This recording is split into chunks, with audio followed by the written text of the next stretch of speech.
Welcome to another episode of the Blueprint Roundtable. I'll be your host, Matt Lewers, and today's question, can a candidate be overqualified? Who wants to tackle it first? Cool. I'll go first, Mr. Lewers. Perfect. So, I mean, it's an interesting question.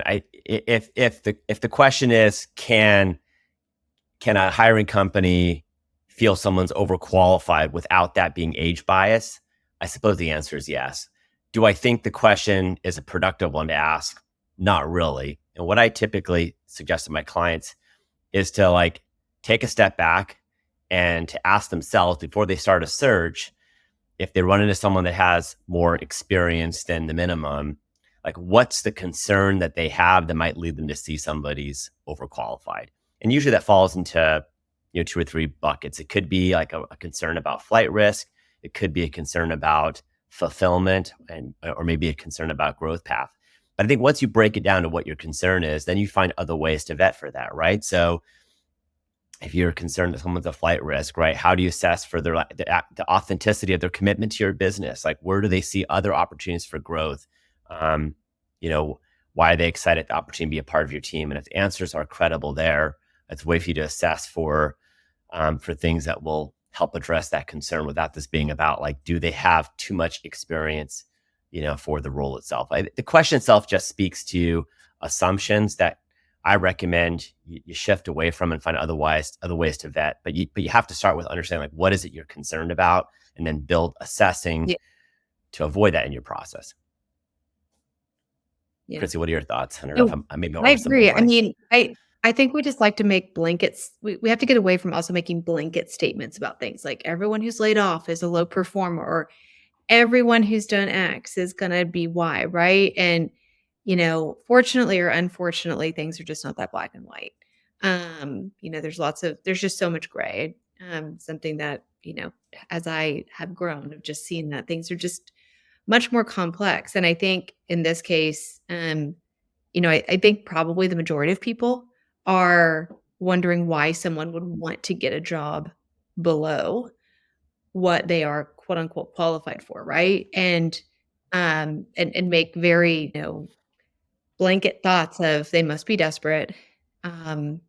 They must not be performing well. So they're starting here. And, it's not something that, again, you can just make an assumption like that. But my question is, how do you, if you've got a role that you have a lot of applicants, you've got a lot of interest in, right? How do you manage that appropriately?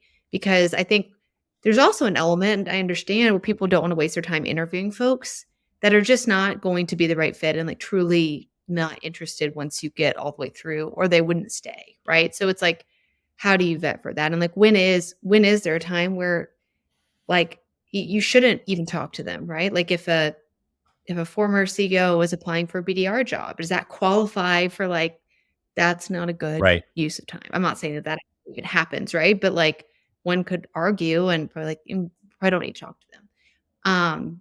But I'm curious your thoughts on that.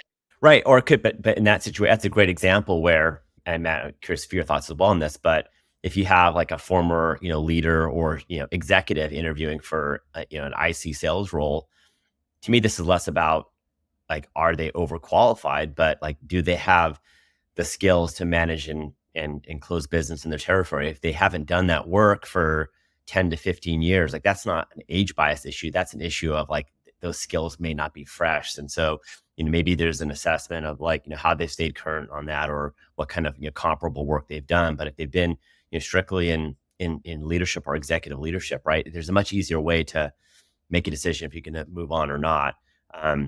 So again, I just think that the concept of overqualification is not useful anymore. I don't think it was ever useful, but particularly in this day and age, it's best just to 86 that from your disposition statuses and really think more about what are you assessing for? What do you need to see in place, and then how are you validating that the candidates you're interviewing have that? And your example is a good one. I just think that candidate, it's perfectly fine to say you haven't been an individual seller over 10 years.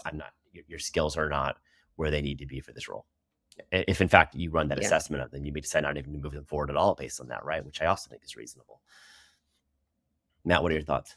Yeah, I agree. I mean, I've been on all sides of the seat. I'm getting to where age biases could be a thing in my own life, right? If I ever decided to change roles or jobs, I do think there's definitely going to be flags based on certain scenarios. I think in certain industries and sales styles, where it may not be as much of a topic. I think in today's remote first / hybrid world that we're living in, it probably pops up more than something that may be like a truly field sales role, right? So a lot of it has to do with compensation, role title, things of those nature. Those data points can kind of play into whether or not somebody on paper looks overqualified. I think it's something that's always going to be around. It's never gonna go away. I think for hiring managers out there or TA partners, I do think something Chuck said really stands out is overqualified should never be a rejection reason or disposition reason. I think that just leaves you open to Right. what was typically always going to be associated with age biasness. And so that's kind of my part of the thought. But man, is that, I mean, it sounds like we're in a line. I mean, if it shouldn't be a disposition status, can we take it a step further? It just should not be a reason to not move someone forward, full stop. I would say yes, but Alon, I think we're probably towards the minority in that thinking. I agree with you on that.